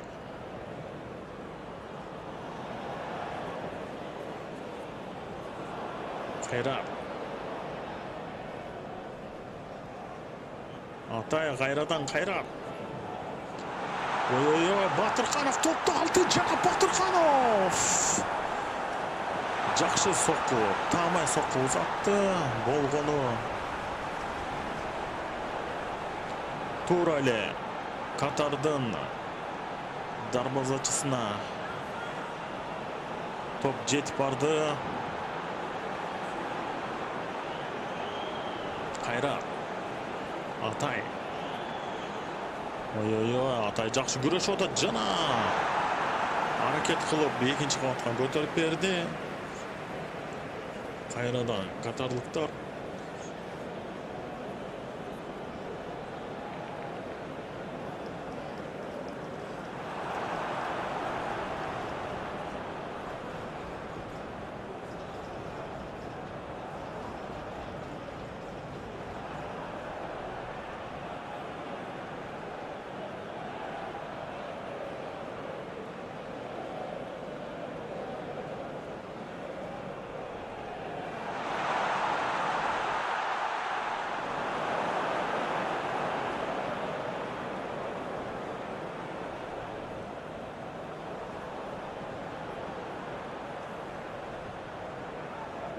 Кыргызстан құрама командасы топ менен Кайрадан катарлыктардан алып койду. Гөлжигет Алкулов Кожого берүүдө. Жана Кожо кимге чыгарып берет? Бул жактан Атай Жумашевге чыгарып берди. Айзар Ахматов. Зимазаров. Козбаев.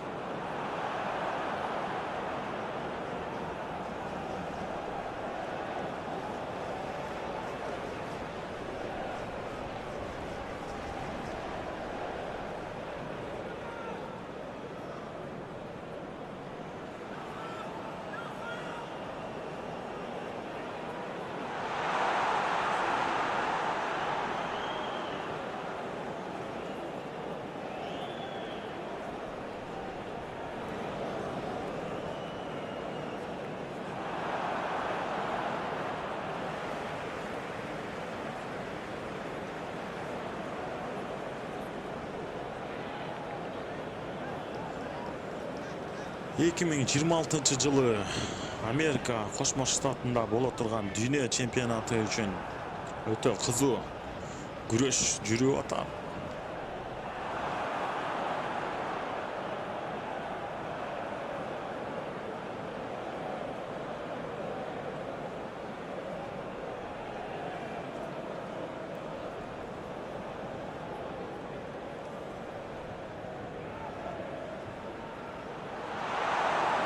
Кайсыл командалар А группасынан эң көп очко менен чыкса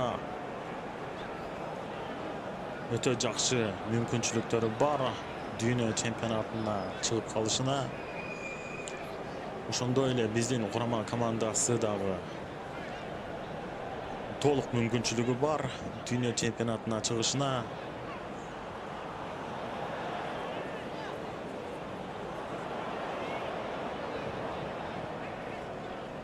Азыркы учурда бул тайпада Өзбекстан курама командасы көп упай менен келе жатат.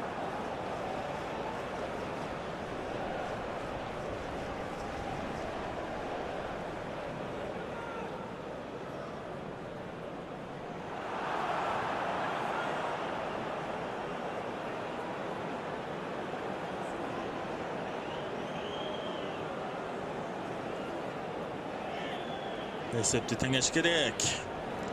Эрнис Батырканов топты алды. Жана Батырканов. Ой-ой-ой, караңыздарчы, Батырканов кандай гана күрөш жүргүзүп атат. Азамат Батырканов. Жакшы эле сокку узатканга аракет кылды. Тилекке каршы ишке ашпай калды. Жоэл Кожо кайрадан. Алкулов, Мамралиев. Гүлжигет, Мамралиев. Мамралиев даройлап Батыркановго. Ой-ой-ой, Азамат. Кайталоодон көрөбүз Батырканов. Бул дагы Роналдодай, караңыздарчы. Ой-ой-ой. Орусча айтканда через себя сокку узаткан экен Батырканов. Эрнис өзүн сынап көрдү. Эрнис Батыркановду Кай Меркке алмаштырыптыр. Кайр Мерк Эрнистин ордуна чыкты. Балким жаңы чыккан футболчу эсепти теңеп коёр деген үмүттөбүз. Кайр Мерк дагы өтө тажрыйбалуу футболчу. Кайр Мерк! Ой-ой-ой, чыга калып эле Кайр Мерк өзүнүн чеберчилигин көрсөтүп баштады. Караңыздарчы, бул кандай? Ой-ой-ой. Азамат кандай сокку болду? Кооз сокку болгону бир аз тамайлык жетишпей калган экен.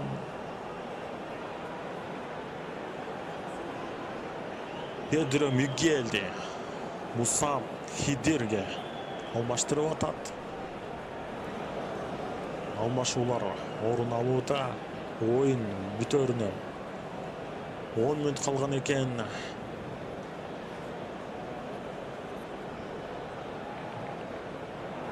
Жана дагы кошумча мүнөттөр кошулат албетте. Дагы убакыт бар десек болот. Кайр Меркке топту чыгарып беришүүдө.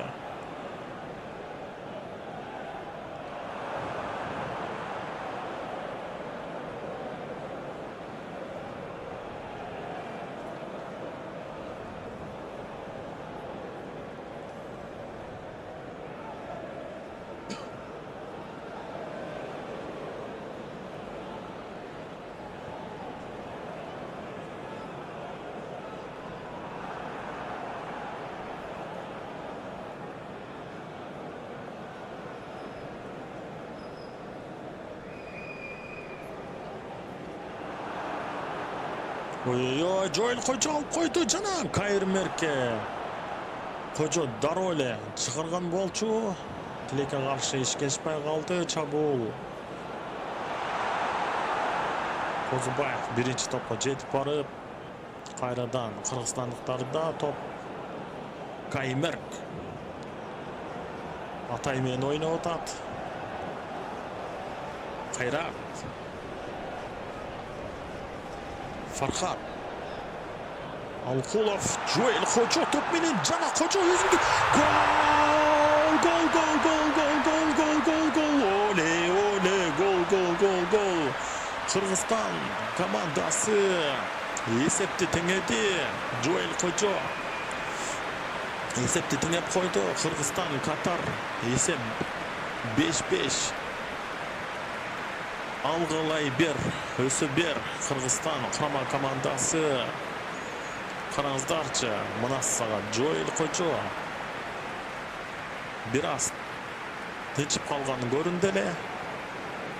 Биринчи бөлүктөн бери кайра өзүн чеберчилигин көрсөттү. Сол буту менен караңыздарчы, ой, Жоэл Кожо өтө кооз голду жаратты. Таамай бурчка соккузаткан экен. Азамат Жоэл Кожо 82-ci мүнөт. Эсеп теңелди.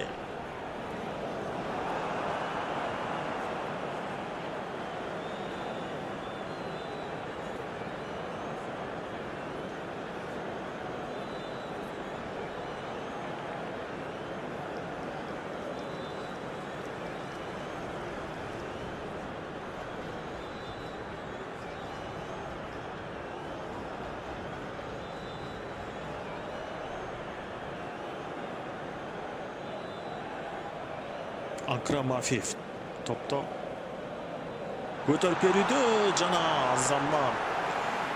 Эми коргоочулар, биздин коргоочулар өтө бекем коргонуш керек. Анткени Катар курама командасы эсепти өзгөртүүгө аракет кылышат. Көргөнүбүздөй эле сокку узатты эле Мунтари. Голдун автору.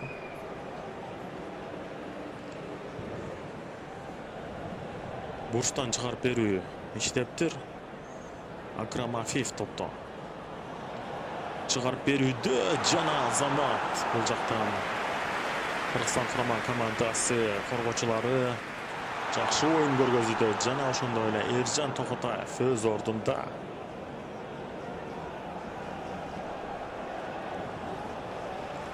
Алкулов топ менен Сүйүнтбек. Мамыралиев алдырып койду. Кайрадан катарлыктар. Акрам Афиф, Карим Мухаммед Мунтариден алып коюшту. Атай Жумашев, Кайрат Жургалбек, Айзар Ахматов, Азим Азаров, Кайрадан Ахматов.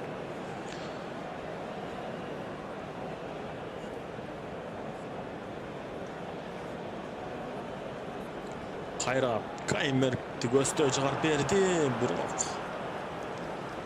катарлыктар алып коюшту.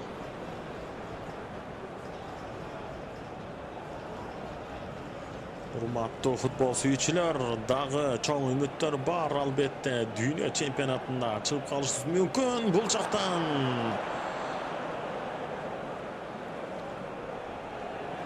Ахматов жакшы коргонуп койду. Ой-ой-ой. Айзар Ахматов, караңыздарчы, өтө кооз оюн көргөзүп атат. Азим Азаров топ менен. Кайрадан катарлыктар.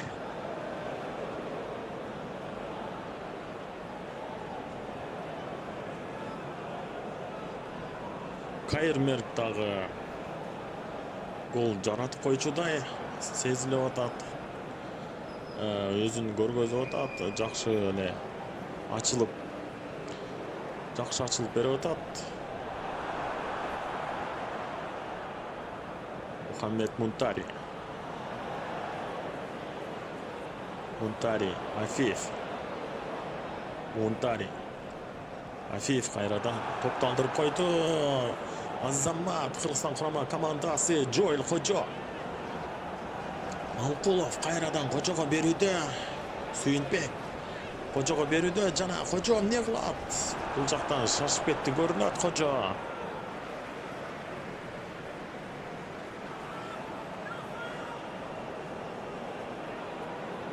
Фархат Мусабеков.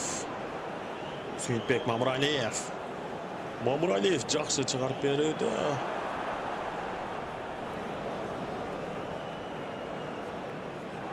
Азим Азаров Кайырмерке берүүдө. Атай топ менен. Атайга каршы кооптуу оюн болду деп оюн токтотулду. Атай Жумашевга карай баша ал деген футболчу кооптуу ойноптур. Топто Кыргызстан курама командасы. Гөлжигет Алкулов балким гол шедеврди дагы көрсөтүп коебу десек. Тилекке каршы көрө алган жокпуз. Штрафный ойдон жана Мусабеков. Жакшы аракет кылышып атат, жакшы кирип барышып атат. Кыргызстан курама командасы.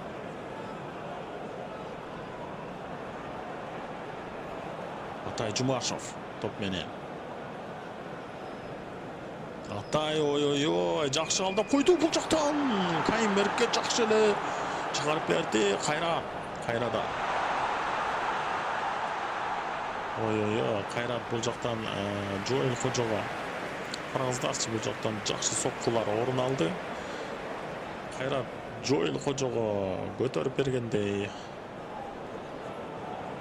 көрүндү. Кайрат Жыргалбек уулу.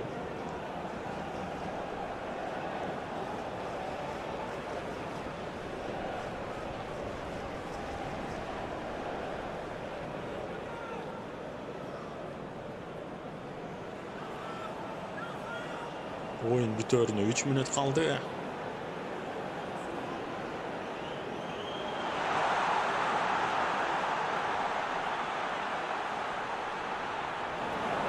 Азамат биздин коргоочулар өтө жакшы топту алып кошту. Кожо, Кайырмерк артка берип, ой-ой-ой, Кайырмерк Батыркановду кечиресиздер, Батырканов эмес, артында ачылып калган, жакшы ачылган футболчуну көрө алган жок. Тилекке каршы Токотаев, Азамат ордунда.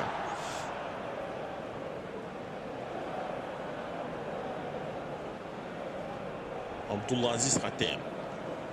Мухаммед Мунтари. Мусаб Хидер, Мунтари кайрадан ойлош керек бул жактан. Ой-ой-ой. Мунтариге каршы штанга ойноп койду.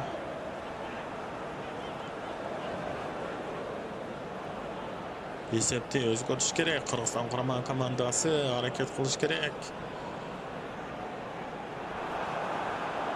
Кайра Козубаев.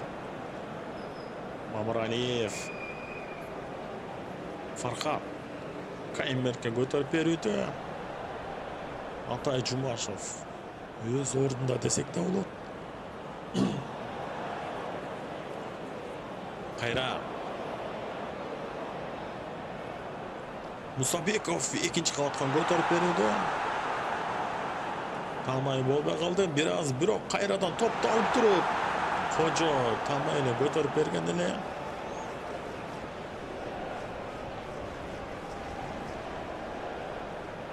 Кайрадан Катар топ менен Хидир кирип алууда. Оңой эле алып койду Азамат.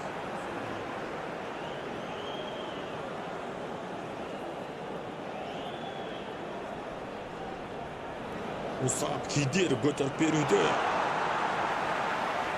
Жакшы коргонуп атат Кыргызстан курама командасы. Жоэл Кожо топ менен.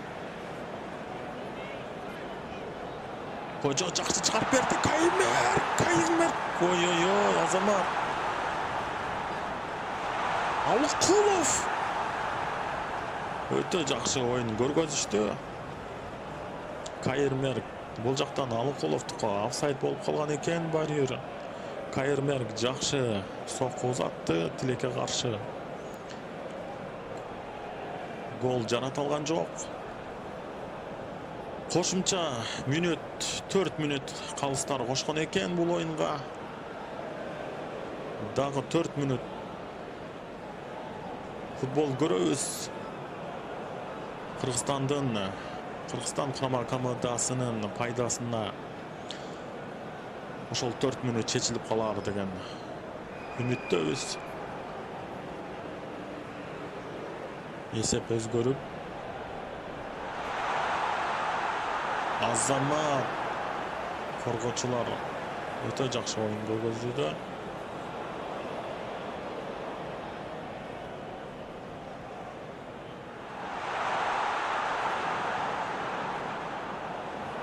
Каймер Атай жакшы өтө жакшы чыгарып берди Мусабеков. Кайрадан Кожо жакшы чыгарып берди. Каймер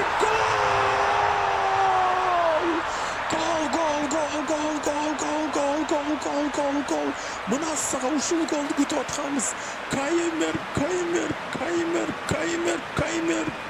Ушул голду күтүп атканбыз, ушул голду. Эсеп өзгөрдү. Биздин пайдабызга болгондо дагы урматтуу көрүүчүлөр, футбол сүйүүчүлөр. Каймер караңыздарчы, өтө бул жактан жакшы чыгарып беришти. Кожо караңыздарчы. Учурду пайдаланышты өтө жакшы.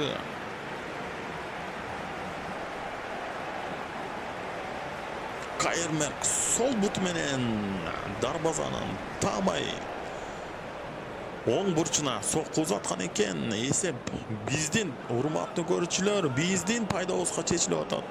6-5. Ой. Буюрса дүйнө чемпионатына чыгабыз. Кайра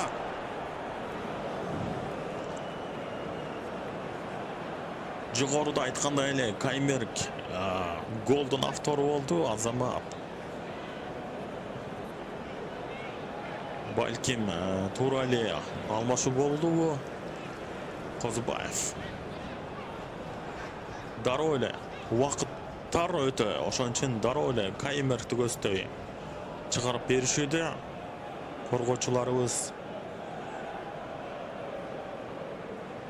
Абдулла Хатем, Юсуф Умар, Мустафа Мунтариге топ келүүдө. Хатем, Каримден топту алып коюшту. Жоэл Кожо, Азим Кожо, Гүлжигет Алыкулов бул жактан жана Атай Жумашев. Каймер кайрадан Каймер кимге? Гүлжигитке. Кайрадан Каймер давай сокку сатты.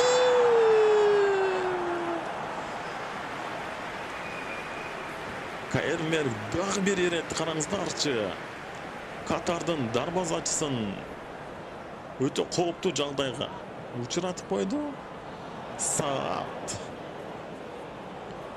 дагы бир ирет коргонду бурчтан чыгарып берүү орун алат. Гүлжигит Алыкулов топ менен жана бурчтан чыгарып берүүдө. Мусабеков. Фархат. Мамыралиев қайрадан Фархат. Мамыралиев. 1 минут қалды, урматтуу көрүүчүлөр. Oyun biтерине. Жеңиш биздики буйруса. Сүйүнбек, караңыздарчы кандай гана күрөш орун алып атат бул жактан көтөрүп берүүдө.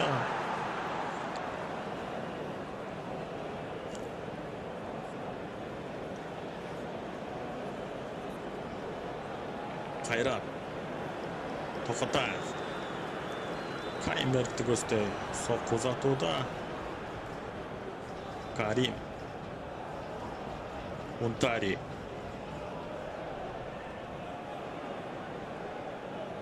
Oyundu biz улантабыз. Ержан Токотаев. Козубаевка берүүдө. Козубаев.